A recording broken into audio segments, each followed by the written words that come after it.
The first time Marrek Nolan heard the phrase, "The Nebula eats ships for breakfast," he was sitting in a rusting chair at a mining bar on Dravik Station, holding a mug of synth brew that tasted like melted plastic. The speaker was a retired freighter captain with a cybernetic eye that twitched every time he blinked.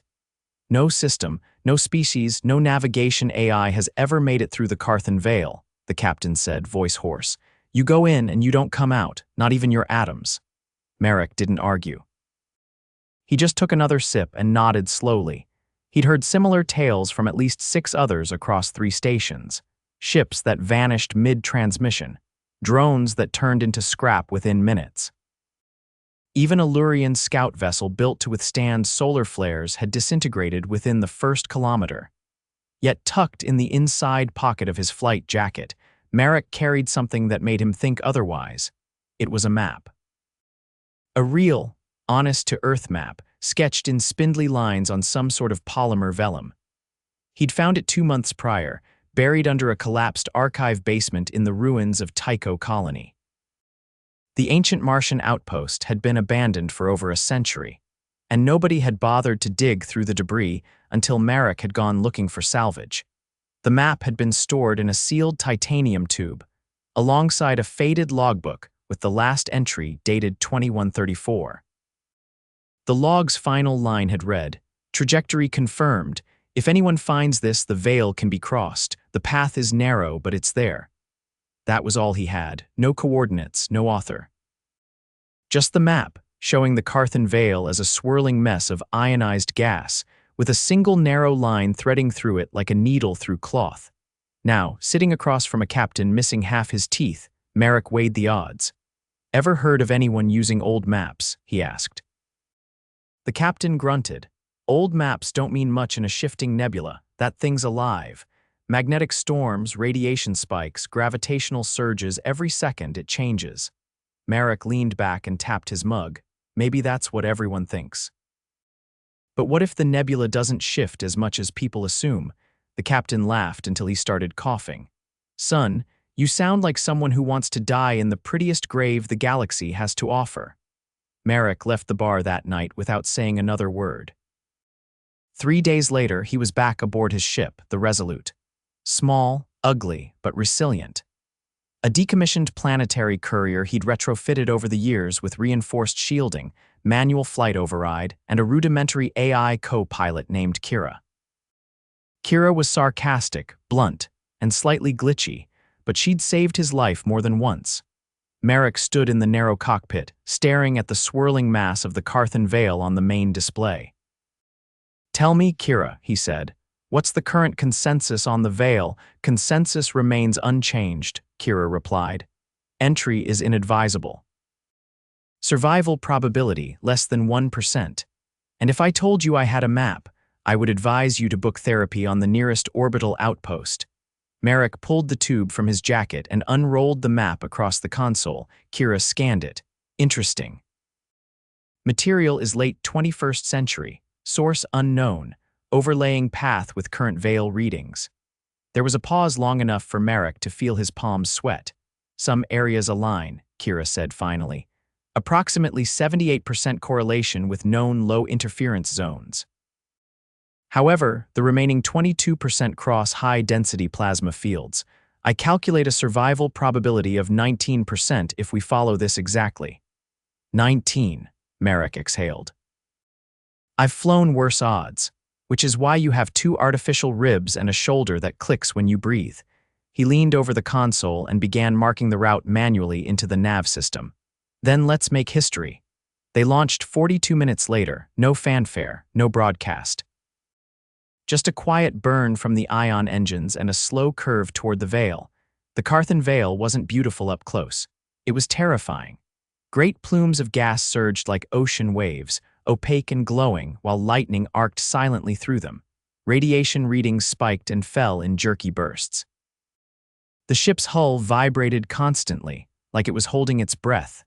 Marrek piloted manually. The map was too old for Kira to interpret perfectly, and the Veil too unstable for autopilot to trust. Every few minutes, he adjusted slightly. keeping their course aligned with the thin black line inked by a dead hand over a century ago. Within the first hour, they passed the point where most ships disappeared. Kira's voice crackled. We are now beyond the threshold. No known vessel has returned from this distance.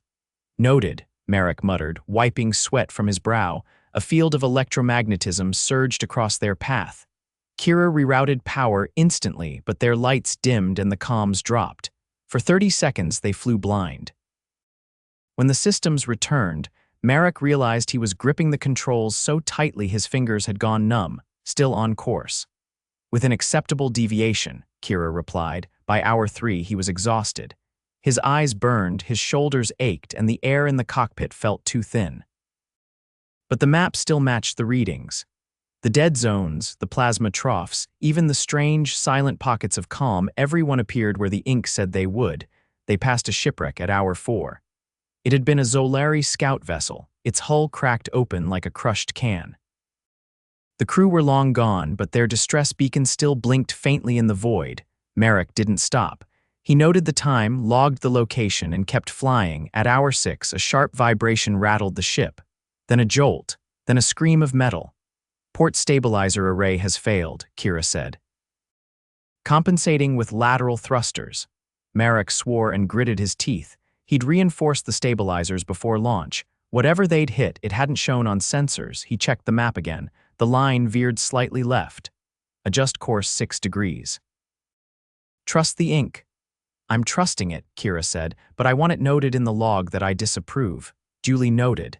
They entered a storm wall next. Plasma raged on every side, and the ship's shielding groaned under the pressure. If the readings were right, the passage through it was only 10 kilometers wide and curved like a sickle blade.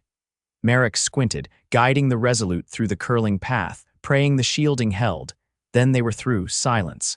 A pocket of calm, just like the map said. For the first time in hours, Marrek let himself lean back. Kira, still alive.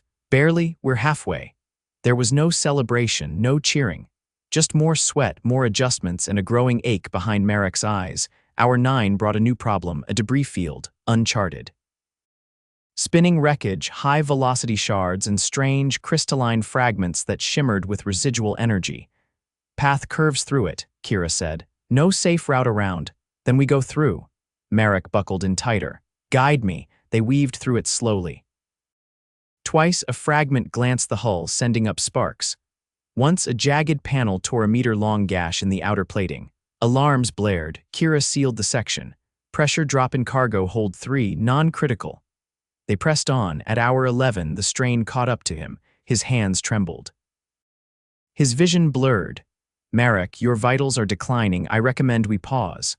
No pause. We stop, we die. Kira hesitated. Understood. They hit another storm at hour 12. This one was worse. The ship shook like a leaf in a hurricane. Lighting crawled across the hull. One of the starboard panels blew out, sending a shudder through the frame. Marrek's chest slammed into the console. Pain bloomed. He gasped. Reroute power. Seal that panel. Done. You're bleeding. His hands were slick on the controls. I'll live, not if you pass out. Almost there. And finally, at hour 13, the veil began to thin. The gas parted. The radiation dropped. Stars became visible again. They'd made it. Kira scanned the area. We have emerged in Sector 924, unknown territory. No records on file. Marrek let out a breath that felt like it had been trapped for days. He looked at the map again. The line ended here, right where they were. We made it, he whispered. Yes, Kira replied. And now we get to figure out how to get back. Marrek smiled for the first time in hours. We'll worry about that after a nap. Marrek woke up with a nose full of dried blood and a headache that throbbed behind his eyes like a bad drum solo. The cabin lights were dimmed, the kind of low glow that ships use during emergency power cycles. His flight harness was still latched, slick against his shirt from dried sweat. Every muscle in his back protested as he tried to sit upright. Vitals above minimum threshold, Kira said, her voice quieter than usual. Though I'd categorize your current state as post-electrocution barnacle. Marrek squinted at the display. How long was I out? 17 hours. I elected not to wake you. You kept mumbling about paper and jellyfish. His tongue was dry, too dry. He tried to swallow and winced. Water, rehydration protocol initiated, cups on your left. The water was lukewarm and metallic, but it helped. His hands still shook slightly as he reached for the med kit under the control panel. He peeled off his jacket and lifted his shirt. A dark bruise, the size of a dinner plate, spread across his ribs. He hissed through his teeth and prodded it gently. "No cracked bones, just a deep contusion," Kira said. "I ran a scan while you were unconscious. You're also mildly concussed and dehydrated. I'm fine. You're human fine. That's not the same thing." He applied a cold gel patch and braced himself as it activated. The cooling was instant, numbing the worst of it. "So," he said after a moment, "what's out there?" Kira brought up the forward cam feed. The screen displayed a field of glittering void, flecked with starlight and strange, geometric shadows drifting in the distance. The local space was oddly quiet, no interference, no debris, no known signature patterns. This region is undocumented, no beacon signals, no patrol sweeps, but there are structures. What kind of structures? I don't know, nothing biological, maybe artificial. Maybe very old. He leaned forward. One of the shadows rotated slowly, revealing a curved hull surface, pitted and rust-streaked, as if it had been floating undisturbed for centuries. Any power readings, trace heat signatures, low-level radiation. Whatever this place is, it's been sealed off from the rest of the galaxy for a very long time, possibly since before the Veil formed. Marrek rubbed his jaw. So we didn't just find a route, we found something no one's seen in. Who even knows how long? A logical assumption. He triggered the engine warm-up sequence and stretched his stiff legs as the ship hummed back to life. The bruises made every movement feel like a protest rally inside his ribs. "Bring us in slow." "Let's say hello." As the Resolute drifted forward, the scale of the place became clearer. There were dozens of the structures, some cylindrical, others shaped like broken rings or spires. They hovered in a loose, orbital pattern around an invisible gravity well. Occasionally, a piece of debris would flick past the viewport, moving too fast for its size, caught in a gravity eddy. Kira highlighted the largest structure. "That one's stable, contains a pressurized internal chamber, potential docking interface. Let's try it." The docking process was manual. Whatever race had built this place hadn't used any of the standard protocols adopted by the Galactic Alliance. The port was recessed, and the alignment was off by 30 degrees. Marrek wrestled the Resolute into position, gently nudging it until the clamps latched with a hiss. He stood in the airlock with a helmet clipped to his belt and a handheld scanner powered on. The atmosphere inside the structure was breathable, but ancient air didn't inspire confidence. He pressed the cycle button. The inner door slid open with a reluctant groan. Inside was a long corridor, lit faintly by strips of light embedded in the floor. The walls were covered in a strange, embossed script that looked like it had been carved by hand and then polished until it gleamed. "Still getting oxygen," Marrek muttered. "Pressure's stable. Temperature's dropping," Kira warned. "You've got maybe 20 minutes before your beard starts frosting." He stepped forward. The floor vibrated faintly with each step, like something deep beneath was still running. Not humming exactly, more like breathing. He passed what looked like a control panel and paused. It had a slanted surface with a series of hexagonal indentations. He touched one gently. Nothing happened. "No active interface," he said. "This whole place might be in standby, or it's waiting for the right input." He kept moving. The corridor opened into a chamber shaped like a half-dome. In the center was a platform, and on that platform was a perfectly preserved capsule about 2 meters long, covered in a translucent shell that shimmered like ice under moonlight. Inside was a figure. It wasn't human. Tall, thin, with elongated limbs and a crest of bone running from its skull to the base of its neck. Its skin was opalescent pale with hints of lavender and blue. It lay perfectly still, hands crossed over its chest. "No signs of decay," he said. "This one's been here a while." "Possibly in stasis. Scan shows life signs," Kira said. "Very faint. You may have just found the last living being from a vanished civilization." Marrek approached slowly. The capsule's surface rippled as he got close, then began to dissolve, sinking into itself like melting glass. The chamber lights brightened. "Kira, Nothing from my end. You triggered something. The figure inside stirred. Marrek backed up instinctively and raised the scanner, not as a weapon, but as a reflex. The alien's eyes opened large, black, reflective. It blinked once, then twice. Then it sat up slowly, like someone waking after a long nap on the wrong planet. It looked around, then fixed its gaze on Marrek. Neither of them spoke. Then the alien touched its own chest, then pointed at Marrek. Marrek lowered the scanner. Yeah, I'm confused too. The alien made a sound low, harmonic, like a note played on a glass harp. Kira translated. It said, "You are not one of them." "No, I'm just visiting." Another sound translation. "You came through the storm." Marrek nodded. "With a map, old one." The alien stood. Its height was imposing easily over 2 meters, but its movements weren't aggressive. It studied him, then looked past him toward the corridor. "Why?" Marrek hesitated.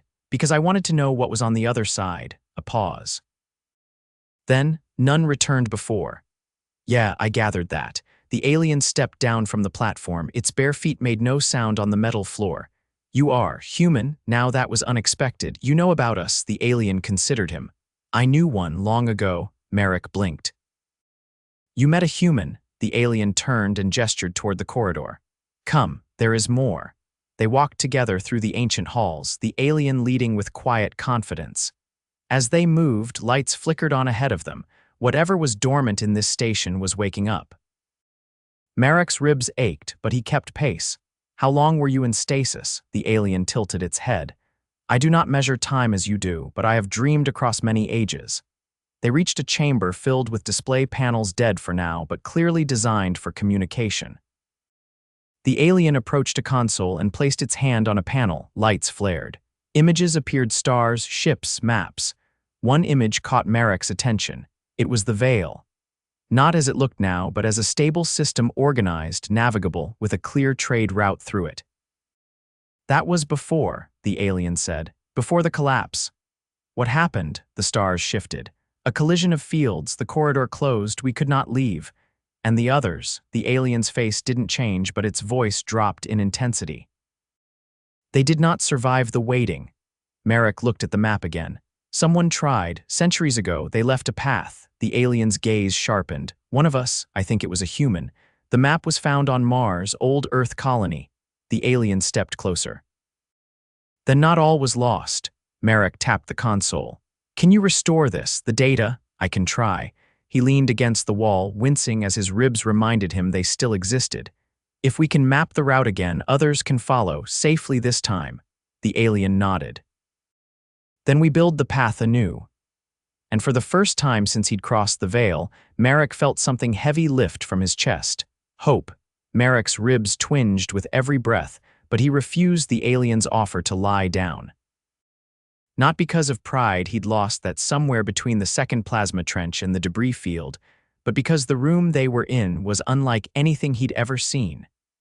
Its walls were alive, not in a metaphorical sense, but in a slow, pulsing way, like submerged coral responding to currents. Each pulse sent faint strands of bioluminescence crawling across the surfaces, feeding energy into dormant systems. The alien, who had yet to offer a name, manipulated a series of translucent rods embedded in the central console. They moved effortlessly, responding to subtle gestures. A projection bloomed above them, a 3-dimensional lattice of what Marrek assumed was the system beyond the Veil. Entire planets, moons, orbital rings, all things no one had charted in centuries, if ever. "You said you knew a human," Marrek said, sitting on the nearest curved bench, exhaling slowly. "What was their name?" The alien paused with one palm on the interface. "He called himself Rylan. He arrived alone, injured. Determined to leave. When, long before your people reached the outer colonies, he brought an instrument with him. It could not fly, but it stored knowledge. He recorded our language, studied the shifts in the storm, left before the corridor collapsed." Marrek leaned forward. "The map?" "Yes." "He believed he could pass on what he learned. We thought it unlikely, but he insisted.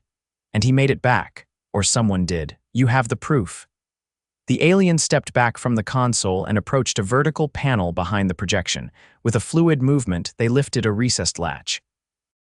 A compartment opened, revealing a small, dust-covered device.